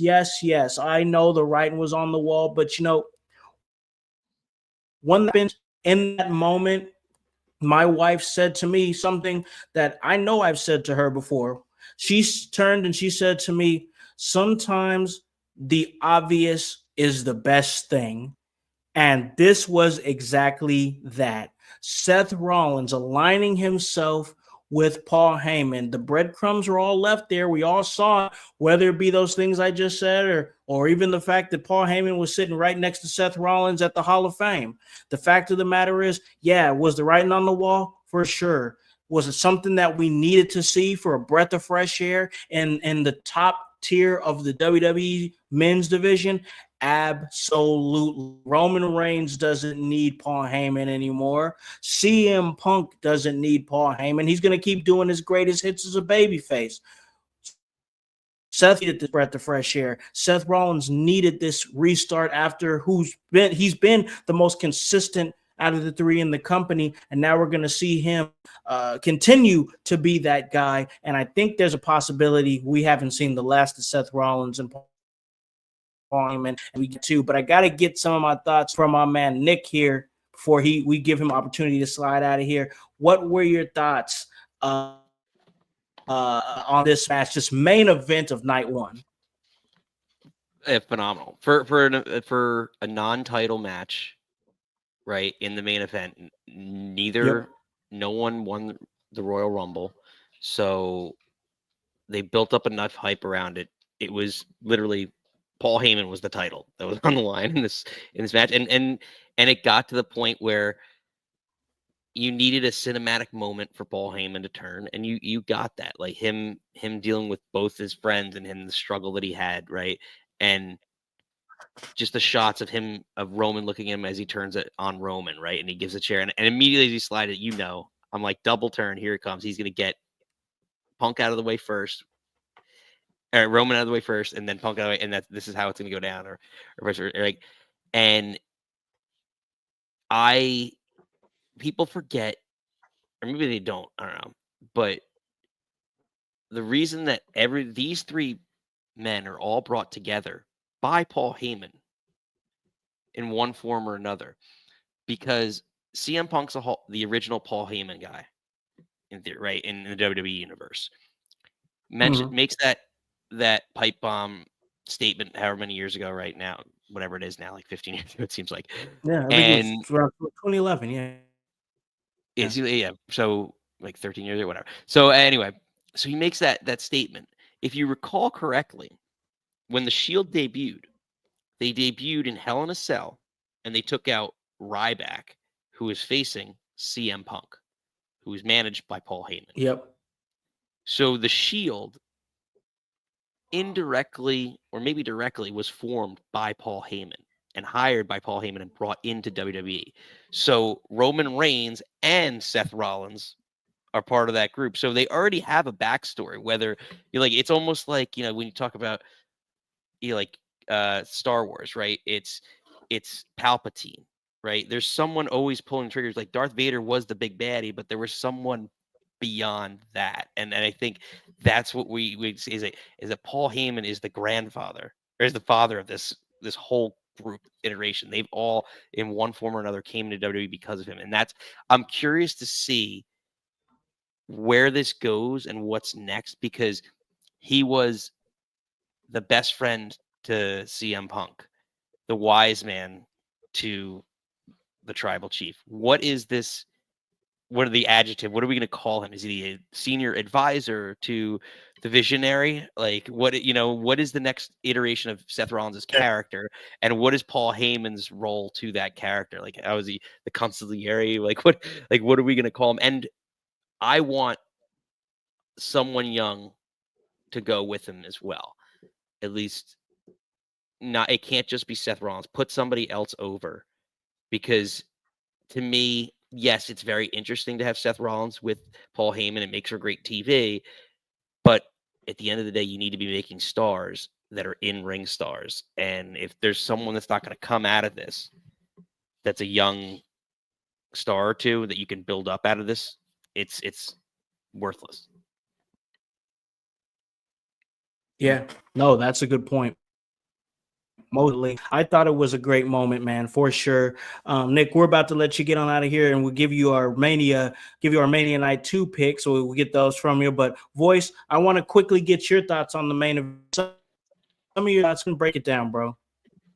Yeah, you guys hit a lot of the great points of it. And I do think, Nick, you're right, but there is a group coming up from NXT that would be you could just put the piece of the puzzle right there, and then Heyman introduces, I forget what they call it, the Dark State, whatever they are. I knew Dark you were going State. to say that. I knew you Yep. were going to say I mean, it's like the writing's on the wall with it, what they seem to be doing with it. If this does catch in NXT, it could be something that they'll bring Dark State was in. It's a bunch of it's a bunch of young guys that have seemingly worked well together so far.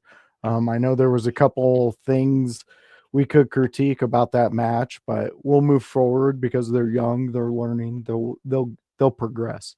They're in the one of the best fields in the world to be doing all of that. As for Heyman's moment in this and teaming with Seth, Jones called it. Jones called pretty much all of this. The only thing, he had one more turn that was going to happen.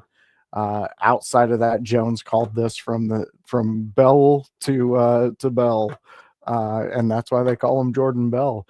But that's exactly what happened, and it was amazing. I enjoyed it. It was a great main event. The look on everybody's face at the end of it. Speaking of Roman and CM Punk, epic. Everything is falling in line to be one of the best eras of wrestling that we have today. Yeah, most definitely. I agree with you there, bro. I just fun. Night one was fun as a whole, and we still have night two to look forward to. So, with that being said, we're about to slide out of here. Call this a really great episode for everybody. Before we do that, we got to give our man Nick the opportunity to plug anything that he wants to plug, and of course, give his night two predictions. Yeah, guys. Again, thanks for taking part in Podmania. This is a blast as we roll along in night two.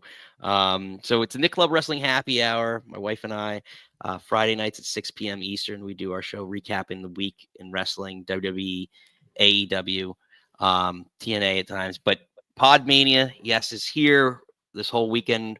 The three channels are covering everything. We've got watch-alongs going tonight. So beyond this show at 5 p.m. Eastern time, my wife and I, Nikki, the Nick Club Wrestling Happy Hour is live. We are recapping night one, previewing night two. Call in, let us know what you're thinking, what you're drinking about night one, what your prediction is for night two. And then we're bleeding that into 7 p.m. tonight. You met him here today, right? Mikey's got his watch along for night two. So we're all going to be popping in there, saying hello and reacting live to all the craziness that's happening. So definitely looking forward to it. Happy Merry Mania season. So before I get out of here in terms of predictions, yeah, it's going to be interesting. I think we're going to really see. I'm curious to see if it'll be a loaded main event. I really do with Cena and Rhodes. If anyone shows up to help Cody Rhodes this year, because last year's precedent was set, and I don't think it'll be as overbooked as it was last year. But some guys are in town. Stone Cold Steve Austin last night was in town. Is in the Hall of Fame. You do have guys. There's legends that are always around. So I think that match could definitely be overbooked as far as who wins. I don't know. I mean, my heart says Cody. My head says Cena. So I'm still torn, to be perfectly honest. I'm as we're doing the predictions, I'm still kind of going back and forth before production on whether or not I'm going to go Cena or Cody on it, because I could see both ways. I could really see both ways where Cena comes out or Cody comes out of this with another a massive victory stemming from last year too. Like he overcame all that last year, and now he's overcoming again, like a Hall of Famer, first ballot, arguably the greatest wrestler of all time. Roman Reigns is top 10, but not Cena's top, Mount Rushmore type guy. So on that end, I'm interested to see how the match plays out and how overbooked it was. But yeah, I'm still torn. Heart says Cody, head says Cena though, on that front. Women's match, I see paths both ways, because a lot of people, for if Io wins, the only person I don't think is winning is Rhea, because she doesn't need it. Right. I think she's the biggest star out of the three of them. She doesn't need it. Bianca's storyline, we've talked about it here, like can go in a tremendous direction. Like Josh and I agree, like it could go all the way to next year's WrestleMania if you put her with a faction, and put the belt on her with the faction. So there's that option. Io, remember, damage control is still there. There's still so many missing pieces with damage control, with Asuka not around, Kairi Sane not around. So if Io retains, you have all those possibilities of matchups, of jealousy matchups, you know, like just like we talked about with Solo and Jacob earlier. So I think my heart says Bianca in terms of the women's, just because like it's she's got the undefeated streak, but and I think that'll help her too. And just in terms of name brand and recognizability, they're gonna move her forward, and that storyline is front and center. So but those are I think those are the main takeaways that I have for tonight's big matches. I'm trying to think, like Drew with Drew Damien, I guess they're trying to build it up with Street Fight. You have to have at least one hardcore match on every pay-per-view, right? Or every WrestleMania. So Sure. we'll have that. But yeah, who the mystery people are, or you know, who's going to show up to be Lyra's partner? Is it going to be a possibility of, you know, Becky Lynch return, or is it the possibility of just a ruse with Bayley? You know, maybe it's Bayley, you know, just kind of coming back and her heel turn. So there's possibility there, and I'm not sure. I agree with Jones. Like Rusev could be one of the opponents, but either Rusev or Black. But I can't see it being Black because they've advertised for him, and I think SmackDown's return makes more sense. But I think it's gonna be a great show. I think tonight's got a lot more twists and turns, right? As expected, they're gonna overbook it, and I'm excited. So looking forward to it. Looking forward to keeping it rolling with you all, and it's been a blast. Yes, man. Most definitely a blast. We appreciate your time, man. I'll let you go ahead and get out of here. Do everything you got to do to get ready for night 2. We appreciate you. My man Voice, he had to dip too. And this is good. Was a really great episode. So glad that everybody made time to come and chat with us and do that. And it was great. Everybody's getting ready for night 2. So now it's just me all by myself. And with that being said, I'm going to go ahead and hit you guys with my night 2 predictions. And I'm going to start with Randy Orton's open challenge. It really depends on who it's going to be. Right now, I want to say Randy Orton. But I think it was Mikey earlier who said that depending on who it is, that can most definitely change. So don't quote me on it. Right now, I'm going to say Randy Orton, but that could change depending on who it is. The Sin City Street Fight, Drew McIntyre versus Damian Priest. I'm going to say Balor picks up the victory. I think that Damian Priest is he's not going to hurt from taking this loss, but Drew McIntyre, I think we got to get him going again and figure out what's next for Drew McIntyre, possibly some championship opportunities in the future. AJ Styles versus Logan Paul. I definitely see Logan Paul being the one to take the victory. AJ Styles is a great opponent for Logan Paul. And I think AJ Styles is going to do the honors for Logan Paul is to get him more over as a heel. AJ is going to continue cooling off, it seems like. Maybe we don't have that many years of AJ Styles left, but I think that a big victory against somebody like AJ Styles is good for Logan Paul. The Women's Tag Team Championship, Liv Morgan and Raquel Rodriguez of the Judgment Day versus Bayley and Lyra area. Bayley going to be being replaced from what I understand. And I do think that it's going to be Becky Lynch. At the end of the day, I don't think it really matters because I think Liv Morgan and Raquel Rodriguez are going to retain the championships and go on to NXT to go up against Chemical X, I believe, who won on NXT Stand and Deliver. So that'll be interesting. The Intercontinental Champion, I see Dominic Mysterio becoming a new IC champion. Braun Breaker, I think, is going to get more opportunities in the upper echelon as the World Heavyweight Champion. I could definitely see him at some point being an opponent for Jey Uso. Finn Balor, not really sure what's next for Finn Balor.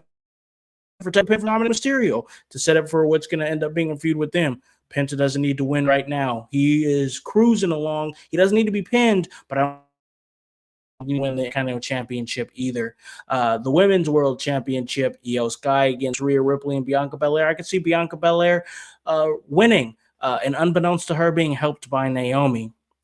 And then the Undisputed WWE Championship match, I think it's going to be heavily overbooked, but John Cena is going to come and win the WWE Undisputed Championship and win number 17 for sure. So, ladies and gentlemen, that are my predictions. Thank you to everybody who came on the show and made this what it was. And two weeks in a row of fantastic shows. Everybody made time. It is truly appreciated. So, for the voice, Josh Joseph, for Hypocrisy Jones, for the entire team at In Your House, my name is Alakan, the Concept House, here to remind you to tell a friend, to tell a friend, to tell a friend, to hop on this bandwagon, get on or get gone, because the household is still going mighty strong. You guys have a great day, and hey, enjoy WrestleMania Night 2. We'll be talking to Guinness. Bearded Brigade is going to be there for Window Liquors Monday Night Raw. We'll talk to you again then. Yeah. In your house with O'Con. Hey, O'Con in your house. Hollywood in your house. Hypocrisy's head in the clouds. Curating all kind of loud. Wrestling in front of the crowds.